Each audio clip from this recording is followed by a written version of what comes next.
오늘 말씀 제목은 브엘세바의 예배입니다.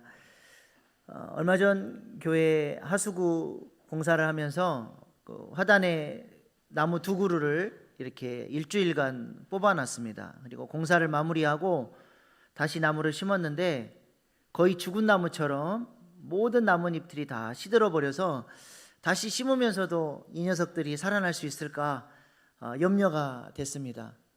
그런데 얼마 전에 가서 제가 좀 자세히 보니까 사진 보여주세요. 힘이 없었던 나뭇잎들이 아직도 조금 힘이 없긴 해요. 그러나 처음 심을 때보다는 조금씩 살아나고 있는 모습을 보였습니다. 저거는 향나무인데요. 겉모습은 거의 말라 비틀어져 있는데 자세히 보면 저렇게 저 사진 찍느라고 힘들었습니다. 새싹이 올라오고 있어요. 초점 맞추기가 쉽지 않더라고요. 근데 이제 중장비 때문에 이렇게 나뭇가지가 꺾인 나뭇가지들은 살아나지 못하고 저렇게 말라 비틀어져 있습니다.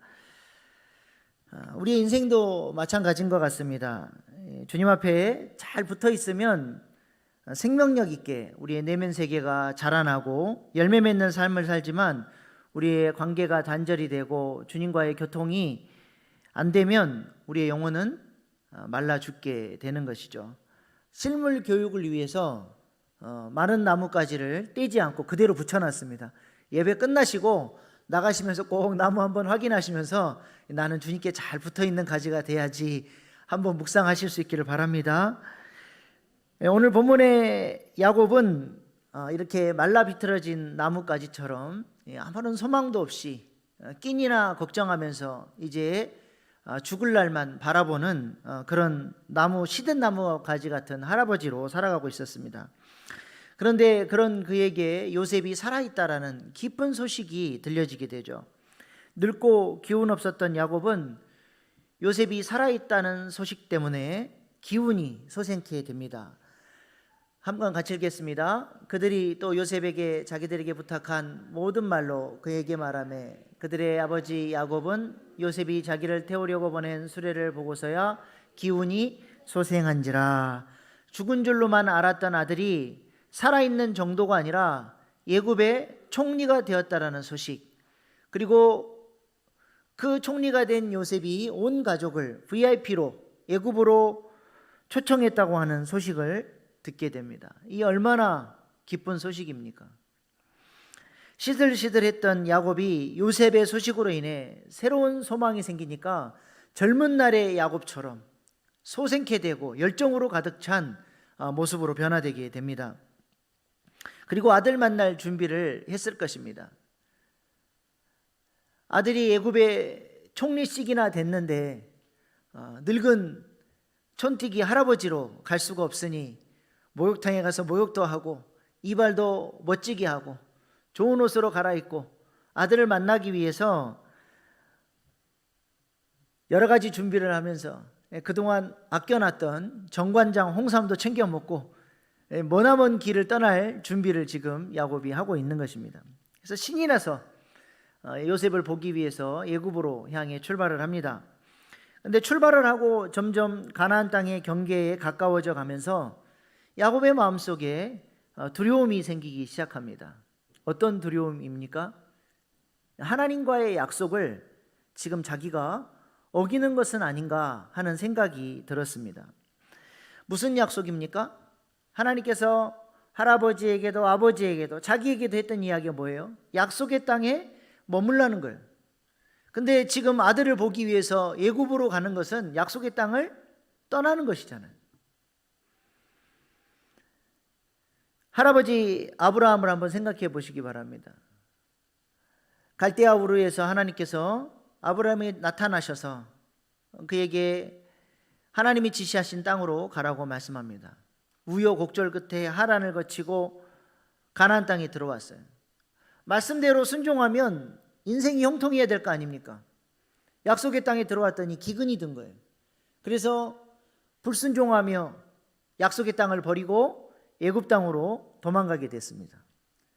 그곳에서 아내를 빼앗겨 버릴 위기에 봉착하지만 하나님의 크신 은혜로 아내도 되찾고 거부가 돼서 다시 가나안 땅으로 하나님의 명령을 듣고 돌아와서 정착을 하게 되죠. 아버지 이삭도 마찬가지입니다. 그의 생애 가운데 또 기근이 들었어요. 그러니까 애굽으로 또 내려가려고 하죠. 하나님께서 가지 말라 명령하십니다. 그래서 이삭이 애굽으로 내려가지 않고 블레셋 땅 그랄에 머물게 돼요. 반쪽짜리 순종입니다. 그곳에서 여러 가지 괴롭힘을 당하고 아내마저 빼앗길 위기가 처하지만 하나님께서 도와주십니다. 우물만 팠다 하면 블레셋 사람들이 빼앗아 버리니까 결국에는 하나님의 명령을 따라서 브엘세바로 돌아오게 되고 그곳에서 하나님 앞에 제사를 드리고 하나님이 주시는 이제 더 이상 빼앗기지 않는 우물도 주시고 복을 받게 되고 그 사명의 자리에 이삭이 머물게 되는 것입니다.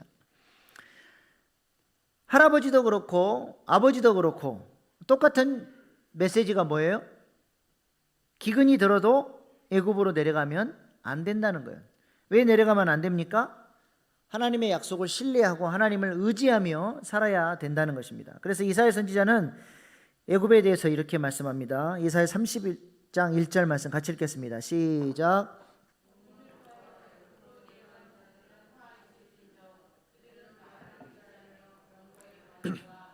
심히 강함을 의지하고 이스라엘의 거룩하신 이를 앙모하지 아니하며 여호와를 구하지 아니하나니. 애굽으로 내려가는 것을 하나님 의지하는 것을 버리고 세상을 의지하는 것으로 보는 것입니다. 그래서 애굽으로 내려가면 안 된다는 것이죠. 그러니까 지금 야곱의 입장에서는 애굽으로 내려가는 것은 사랑하는 아들을 만나는 길이요 기근을 피해서 가족들을 살리는 길이지만 신앙적 관점으로 봤을 때 애굽으로 내려가는 것은 하나님을 향한 불신앙과 불순종이 되는 행위였던 것입니다. 옛날에 야곱 같았으면 아들이 살아있다고 하니까 물불 가리지 않고 자기 원하는 대로 했을지 모르지만 야곱은 오랜 세월 하나님 앞에 훈련받고 다듬어지고 성령의 인도를 따르는 사람으로 성장해 있었습니다. 그래서 이제는 육체가 원하는 대로 막 살아가는 그런 인생이 아니었다라는 것이죠. 그래서 그가 무엇을 선택했습니까? 오늘 본문 1절 말씀 같이 읽겠습니다. 이스라엘이 모든 소유를 이끌고 떠나 브엘세바에 이르러 그의 아버지 이삭의 하나님께 희생제사를 드리니. 브엘세바 가나안 땅 최남단입니다. 여기를 벗어나면 애굽으로 들어가는 거예요. 거기를 떠나기 전에 약속의 땅을 떠나기 전에 희생제사를 드리면서 이것이 하나님의 뜻인지 하나님께 여쭙는 예배를 하나님 앞에 지금 드리고 있는 것입니다. 브엘세바가 어떤 곳입니까? 이곳은 할아버지 아브라함도 아버지 이삭도 하나님께 예배를 드린 장소이고 그 예배를 통해서 복을 받았고 사명을 감당할 힘을 공급받았던 굉장히 그 집안의 유서 깊은 그런 자리입니다. 그 브엘세바의 예배를 통해서 할아버지도 아버지도 하나님께 순종하였고 구속사에 쓰임받는 믿음의 조상들이 되었던 자리입니다.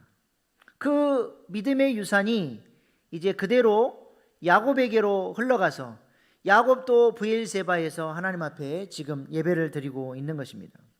할아버지가 제단을 쌓고 예배한 그 자리, 아버지가 하나님 앞에 예배하며 복을 받은 그 유서 깊은 영적 예배의 자리에서 이제 야곱도 하나님 앞에 뜻을 물으며 엎드려서 예배하고 있는 것입니다.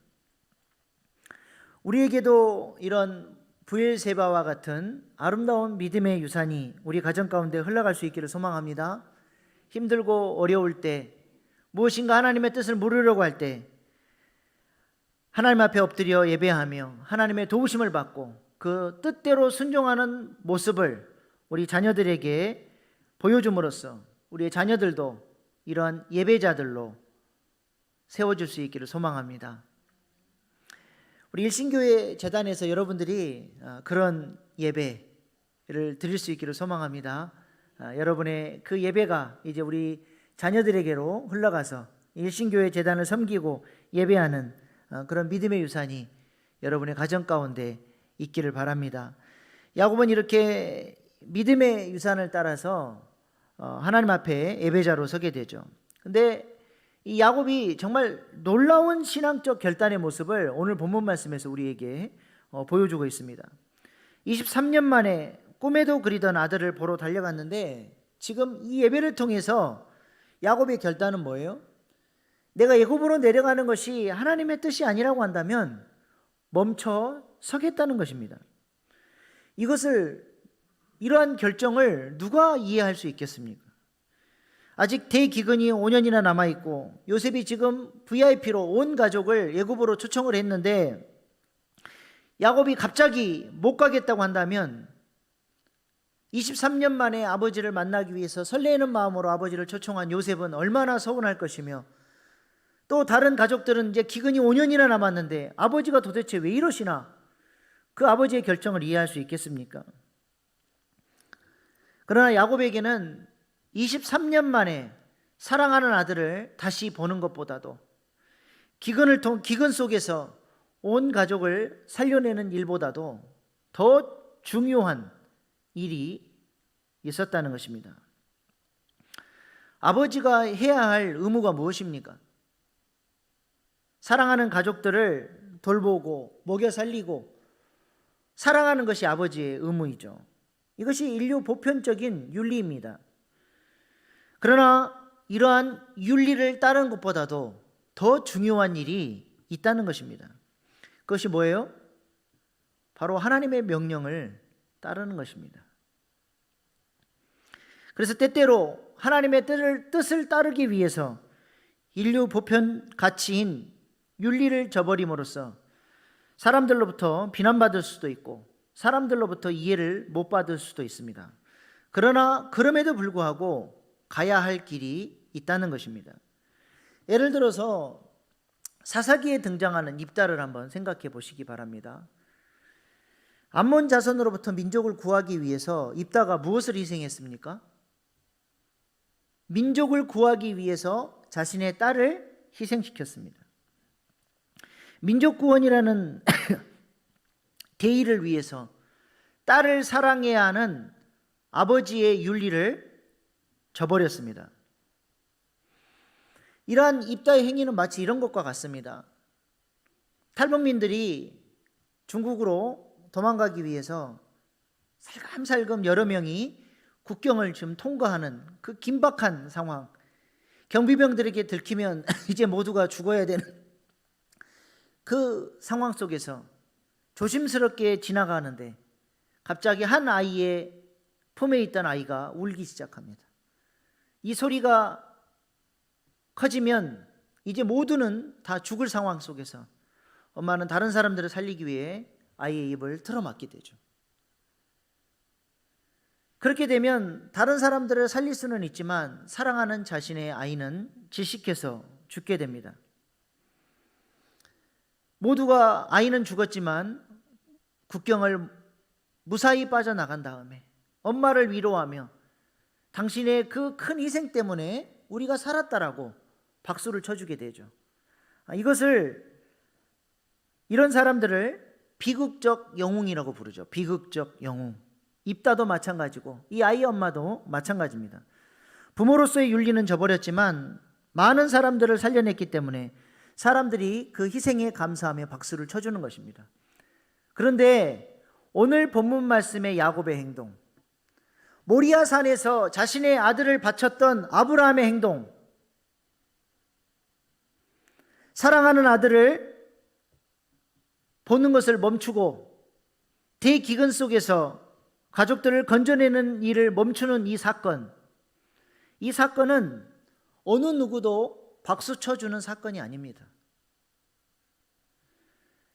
이 세상 윤리로 설명이 안 되는 것이고 누가 그 아브라함의 행동과 야곱의 행동을 이해할 수 있겠습니까?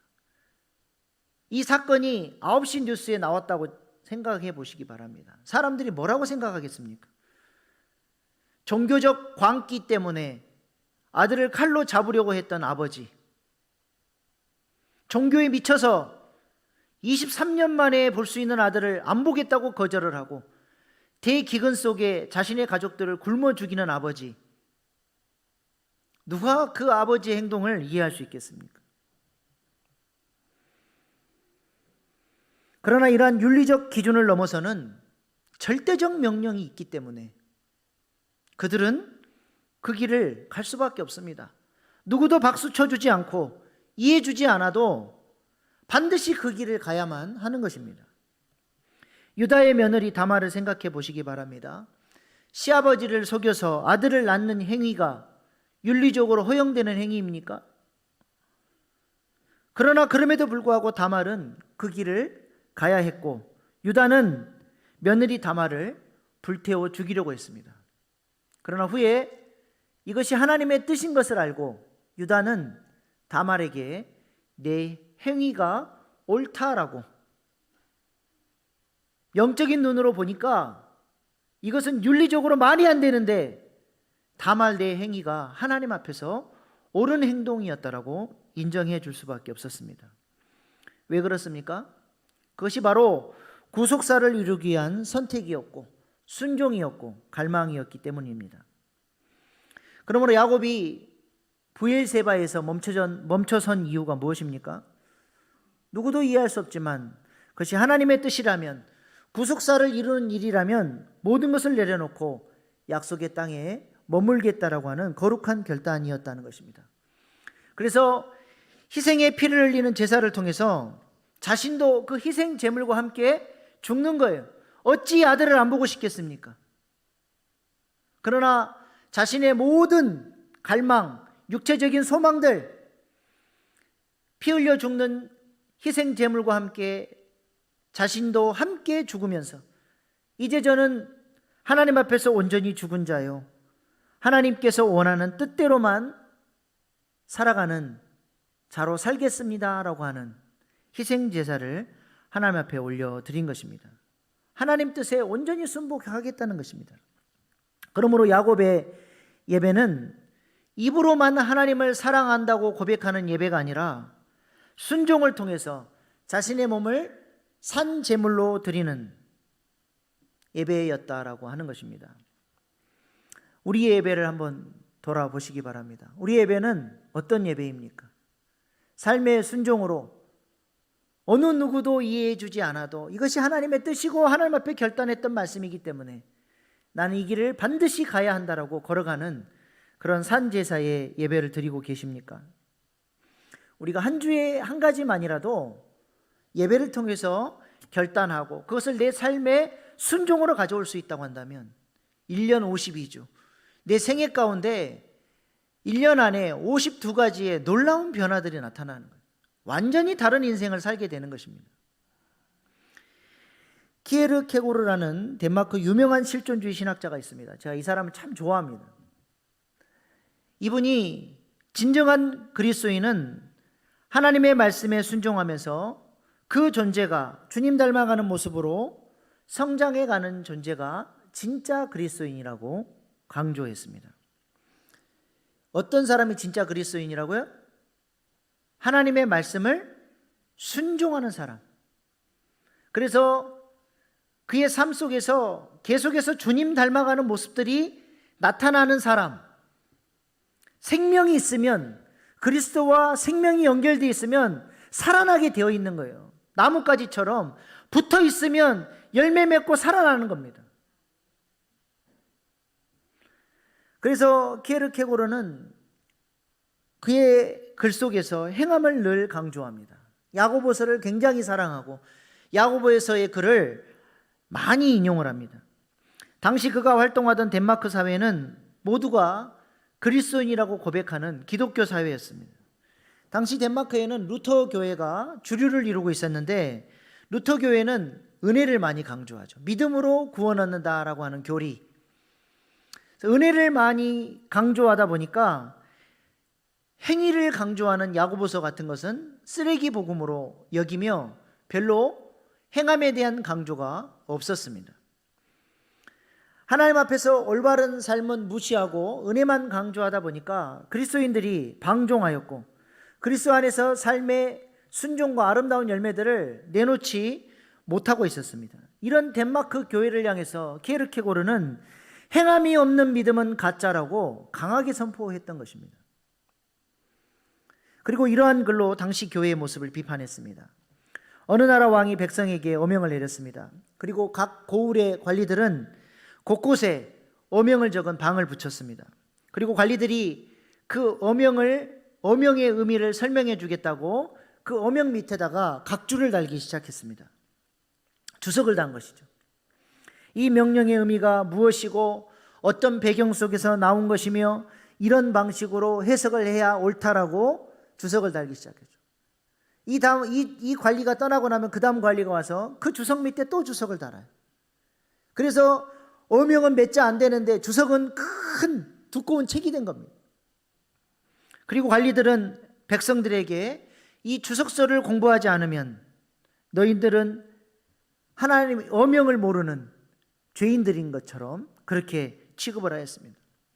어느 날 왕이 어명이 잘 지켜지는지 시찰을 나와 봤더니 백성들이 어명에 대한 실천은 전혀 없고 주석서만 바라보며 자신들의 지식을 자랑하고 있는 모습을 보게 됩니다. 왕은 이러한 모습을 보고 크게 분노하며 말하죠. 너희가 내 명령을 지키려다가 도저히 지킬 수가 없어서 실패한 경우는 내가 용서할 수 있지만 나의 명령을 학문적인 것으로 바꿔서 지식만 자랑하도록 만들어 놓은 사람들은 내가 용서할 수 없다라고 했다는 것입니다. 오늘 여러분은 예배를 왜 드리고 계십니까? 말씀을 왜 듣고 계십니까? 야곱이 하나님 앞에 엎드려 제사하며 주님 뜻이라면 어느 누구도 이해하지 못해도 이 길을 가겠다라고 하는 그 겸손한 자세, 절대로 포기할 수 없는 그 뜻을 붙들고 나아가겠다는 그 결단, 그 아름다운 신앙의 모습이 우리의 모습 될 수 있기를 소망합니다. 이러한 야곱의 브엘세바 예배에 하나님은 어떻게 응답을 하셨습니까? 오늘 본문 2절 말씀입니다.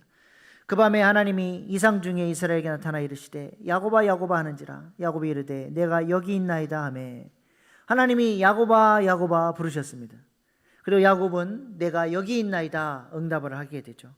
하나님의 이런 두 번의 부르심, 그리고 예배자가 하나님의 부르심 앞에 내가 여기 있나이다라고 응답하는 것은 앞으로 성경에서 두고두고 역사의 전환점마다 하나님이 사용하셨던 사람들을 부르실 때에 사용하셨던 방법입니다.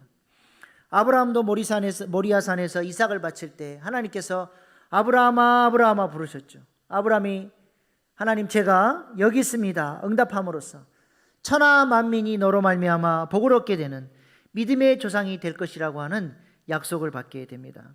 훗날 모세가 불타는 떨기나무 속에서 모세야 모세야 부르시는 하나님의 음성 앞에 제가 여기 있나이다 응답함으로써 출애굽의 역사를 이루게 되죠. 하나님은 이렇게 예배하는 자에게 찾아오셔서 그의 이름을 불러주십니다. 그리고 그 음성 앞에 주님 제가 여기 있습니다 저를 사용하여 주십시오라고 응답하는 예배자들을 통해서 하나님은 영적인 흐름을 바꾸시고 시대를 바꾸시며 역사하셨다라고 하는 것입니다. 사무엘이 그러했고 이사야가 그러했습니다. 이렇게 하나님 앞에 응답하는 예배자들을 통해서 하나님은 하나님 나라의 일들을 이루신 것입니다. 예배를 통해 만나주시는 하나님의 음성을 들으시고 그 하나님의 음성 앞에 응답함으로써 가정의 영적 흐름을 바꾸고 목장의 흐름을 바꾸고 교회의 영적 흐름을 바꿔가는 하나님의 사람들 다 되실 수 있기를 축복합니다. 그리고 이어서 하나님은 애굽으로 내려가는 것을 두려워하는 야곱에게 애굽으로 내려갈 것을 명령하십니다. 내가 너와 함께 동행할 것이다. 하나님을 버리고 애굽을 의지하기 위해서 내려가는 것은 불순종이지만 하나님의 명령을 듣고 하나님을 의지하고 애굽으로 내려가는 것은 순종이 되는 것입니다. 하나님은 왜 애굽으로 내려가야 하는지 그 이유를 가르쳐 주셨죠. 오늘 본문 3절 말씀입니다. 하나님이 이르시되 나는 하나님이라 내 아버지 하나님이니 애굽으로 내려가기를 두려워하지 말라. 내가 거기서 너로 큰 민족을 이루게 하리라. 나는 하나님이라 말씀하셨는데 원어 성경에는 하나님 앞에 정관사가 붙어 있어요. 나는 바로 그 하나님이다. 어떤 하나님? 너의 아버지에게 함께했던 그 전능한 하나님이라는 거예요. 내가 너희 아버지에게 역사했던 것 같이 동일하게 너와 함께 애굽으로 내려가서 너로 말미암아 아브라함에게 이삭에게 했던 그 약속을 이루어서 큰 민족, 생육하고 번성하고 충만케 하는 복을 애굽 땅에서 주시겠다라고 말씀하신 것입니다. 그러므로 애굽으로 가는 것은 그냥 단순히 아들 보러 가는 것이고 기근을 피해서 양식을 구하러 가는 길이 아니라 뭐하러 가는 거예요? 구속사를 이루기 위해서, 하나님의 뜻을 이루기 위해서 가는 걸음이었다는 것입니다. 이것을 가르쳐 줌으로써 야곱의 발걸음이 비전과 열정으로 가득 찰 수 있도록 애굽으로 가는 그 길의 의미를 하나님께서 가르쳐 주신 것입니다. 그리고 한 가지 더 위로의 말씀을 주시죠. 4절 마지막 부분만 보겠습니다. 요셉이 그의 손으로 내 눈을 감기리라 하셨더라. 이것은 야곱의 한을 풀어주는 말씀이에요. 당시 히브리 전통에서 자녀들이 다 지켜보는 가운데 자녀들을 축복하고 찬양하며 아름다운 작별을 이루는 사람은 정말 복받은 사람이라는 거예요.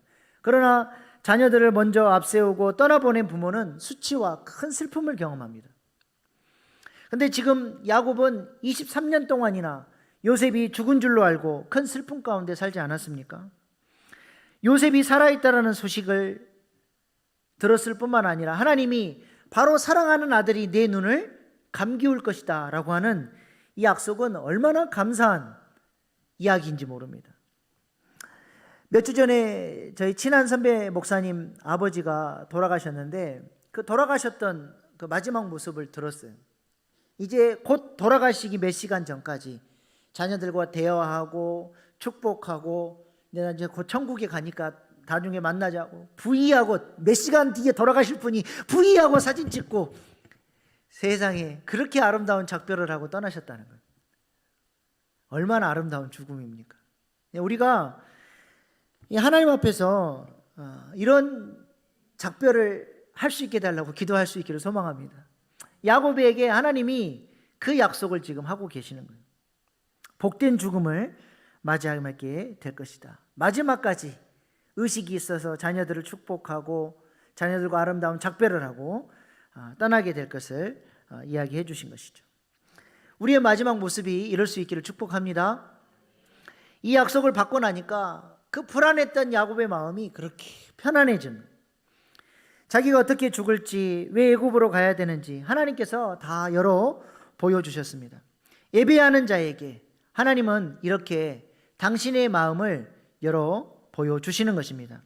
예배를 통해서 우리는 하나님이 주시는 용기와 평안함을 경험하게 되고 하나님 주시는 소망을 가지고 살아갈 수 있게 되는 것입니다. 하나님을 예배하기 전에는 불안하고 두려웠는데 이제는 정말 하나님이 주시는 비전을 붙들고 사랑하는 아들을 향해서 기쁨으로 감격 가운데 달려갈 수 있게 된 것이죠.